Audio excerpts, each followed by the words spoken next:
참교육이 흥행을 한 건 그냥 자극적인 드라마라서만은 아닐 수 있습니다. 네, 여러분 안녕하세요. 다다노믹스입니다. 일단 오늘도 지금 애기 재우고 샤워를 했는데 머리를 말리기만 하고 드라이 못했어요. 지금 이 꼴로 나오게 된 거 좀 이해해 주시고요. 어쩔 수 없잖아. 아시잖아요, 애기 엄마들.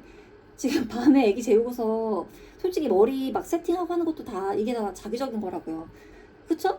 이거 좀 이해해 주시고, 어쨌든 오늘 제가 하고 싶은 얘기가 생겨가지고 좀 급하게 또 카메라를 켜게 됐습니다. 한번 얘기를 해볼게요. 요즘 그 참교육 진짜 많이 보시더라고요. 그쵸? 넷플릭스 진짜 인기 많잖아요. 저 막 애기 재우고 막 틈틈이 막 낮잠 잘 때 틈틈이 보다가 결국 완주했어요. 어쨌든 저는 이게 그냥 사이다다 이거는 아닌 것 같아요.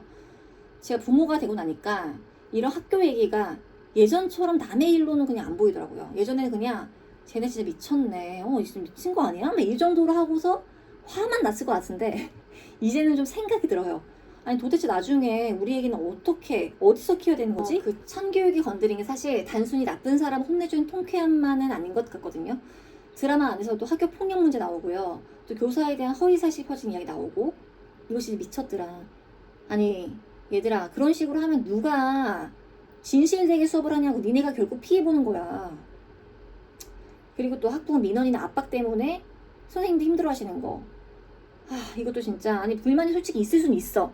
근데 그런 불만이 있으면 어차피 우리 애가 지내는 학교고 선생님이신데 상호 좋게 감정적이지 않게 좀 풀어나갈 궁리를 해야지. 그런 식으로 누구 한 명을 정말 밟는 건 아니죠. 그쵸? 또 그런 의대 에피소드 기억나시죠? 사실 그 엄마 보면은 반성 못했어요. 마지막 봐봐. 애기 마약 때문에 치료받고 있는데 거기 가서 문제집 펴보고 못 풀었다고 실망하는 그 표정도 진짜 짜증나더라. 어쨌든 제가 이렇게 또 짜증 내고 있지만 왜냐? 잘 만든 드라마기 때문이에요. 물론 드라마는 그러니까 드라마예요. 현실 학교가 다 그렇다는 거 절대 아니고 좋은 선생님들도 진짜 많으시죠. 근데 부모 입장에서는 이런 장면들을 그냥 자극적인 이야기로만 보고 넘기기는 좀 어렵더라고요. 나중에 우리도 애기도 학교 갈 텐데 그때 정말 괜찮을까? 선생님들이 애기들을 좀 제대로 지도할 수 있는 환경이 그때는 만들어질까? 학교만 믿어도 되는 걸까? 이런 생각이 계속 들게 돼요. 결국에는 나중에 내가 그러면 부모가 밖에서 뭘 더 붙여줘야 되는 거 아니야? 이런 생각으로 이어지게 되더라고요. 그러니까 이 드라마가 건드린 거는 사이다적인 감정도 있지만 그 있잖아요. 김무열이 막 손 올릴 때 막 진짜 통쾌하고 시원하잖아요. 그것도 있지만 사실은 그 밑에 있는 부모들의 불안을 찐으로 건드려서 이게 인기가 많았던 것 같아요. 근데 이제 여기서부터가 진짜로 돈 이야기예요. 학교가 불안하면은 부모는 그냥 걱정만 하지 않더라고요. 뭔가를 한 개씩 붙이게 돼요. 학교만으로 좀 부족하면 어떡하지 싶으면은 학원을 알아보고, 학교 후에 시간이 좀 비면은 우리 애기 어디가 있지 어떡하지 하면 돌봄을 알아보고, 우리 동네 좀 괜찮나? 요즘 좀 이상한 애들 많던데 싶으면은 학군을 바꾸거나 또 이사까지 알아보게 되죠. 그러니까 이 불안은 막연한 감정이 아니라 실제 우리 집 지출 항목으로 내려오게 되는 그런 불안입니다. 그래서 저는 이거를 나중 생각했을 때 한 3가지로 나눠서 보면 좋겠더라고요. 첫 번째는 돌봄비예요. 맞벌이거나 복직을 앞두고 있으면 저처럼 아기가 학교나 어린이집에 있는 시간 말고 빈 시간이 생기잖아요. 내가 없는 빈 시간. 그 시간을 메우려고 방과 후 뭐 학원, 또 아이 돌봄, 픽업 도움 그런 거 찾게 되잖아요. 그렇죠?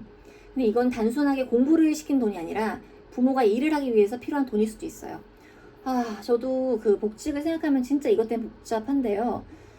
하원 도우미를 쓸까도 싶었지만 사실 애기가 너무 어린데 또 너무 모르는 남의 손에 맡겨서 애기를 몇 시간 동안 또 돌봐달라 하는 것도 그게 또 불안으로 이어지거든요. 그렇고 또 부모님한테 부탁을 또 드리기엔 또 그것도 사실 좀 당연히 마음 좋진 않죠.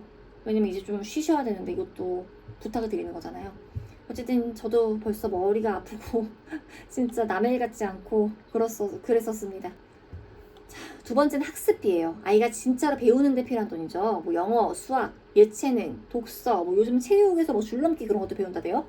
이거는 무조건 나쁘다고 볼 수는 없어요. 왜냐면 아이에게 맞고 우리 집이 감당 가능하고 또 목적이 분명하다 싶으면은 분명히 필요한 교육비일 수 있습니다. 근데 문제는 이 돈들도 한번 시작을 하면은 뭐 한 번에 다 끝나는 게 아니잖아요. 배움이라는 게. 그쵸? 매달 반복되는 고정비가 될 수 있으니까 이것도 잘 내가 확인을 하고 생각을 하고 그 통제를 해야 되는 비용이다 라는 거죠. 그리고 세 번째, 이거를 제일 조심해야 되는데, 저는 이거를 뭐라고 할까 생각을 하다가 불안비라고 부르기로 했어요. 이런 거 있잖아요. 다들 한다는데 또 이거 우리 애만 안 하면 어떡하지?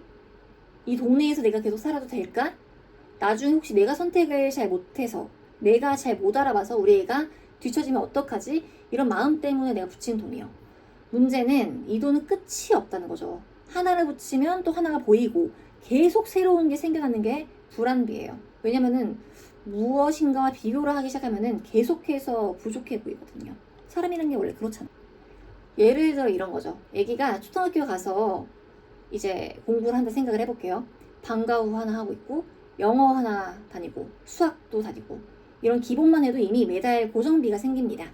여기다가 이제 픽업이 어렵거나 살짝 빈 시간이 있어. 그러면 돌봄 비용이 또 붙을 거고요. 또 동네나 학교가 좀 불안하대. 좀 마음에 안 들어. 그러면은 학군인의 이사 고민까지 이어질 수 있잖아요. 그럼 처음에는 그냥 학원비 하나였는데 어느 순간 그 교육비가 우리 집의 고정비가 되는 거예요.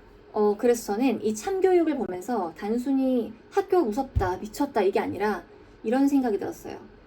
학교에 대한 믿음이 흔들리면 부모는 결국 돈으로 우리 애기에 대한 안전장치를 만들려고 하겠구나. 그리고 그 안전장치가 이제 학원비, 뭐 돌봄비, 이사비로 나타나겠구나. 이거를 제가 직접 느끼게 되더라고요.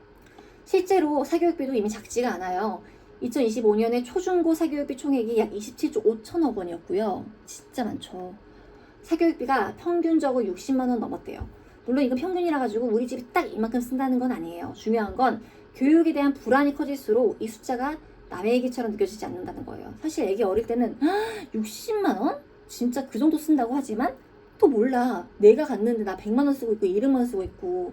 왜냐면은 나의 교육 불안이 어느 정도까지 될지 나도 모르는 거니까요. 그렇죠? 자, 그러면은 우리 집은 도대체 뭘 어떻게 해야 될까요? 저는 교육비를 그래서 아예 세 칸으로 좀 나눠보면 좋을 것 같다 생각을 했어요. 꼭 필요한 돈, 돌봄 때문에 필요한 돈, 불안해서 붙이는 돈. 아까 말씀드린 세 가지예요. 똑같이 학원비라고 해도 이유가 다를 수 있잖아요. 애기가 정말 좋아하고 필요한 수업일 수도 있고, 아니면 부모의 근무 시간 때문에 필요한 돌봄일 수도 있고, 예를 들어 뭐 태권도 그런 것들도 애기가 좋아하지만 아니면 좀 픽업이 가능하니까 좀 하는 것들도 있잖아요, 솔직히. 그렇게 생각을 했고요. 또 뭐 아니면 또 남들 다 하니까 불안해서 붙이는 그런 돈들이 지금 모르겠지만 있을 수도 있고요. 그래서 여기서 중요한 건 이거 같아요. 이게 아기한테 쓰는 돈은 당연히 아깝지가 않죠. 근데 이거를 왜 쓴지 모르면은 계속 늘어날 거예요. 그래서 우리 집 교육비를 볼 때는 이 돈이 아이에게 필요한 돈인가? 아니면 부모의 시간을 사는 돈인가? 아니면 이게 내 불안을 줄이려고 쓴 돈인가?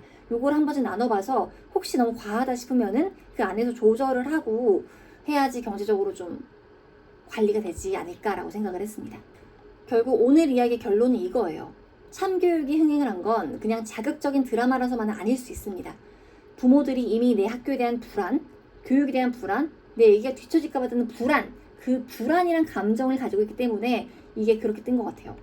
그리고 어쨌든 그 불안은 생각보다 빨리 우리 집 지갑으로 이어집니다.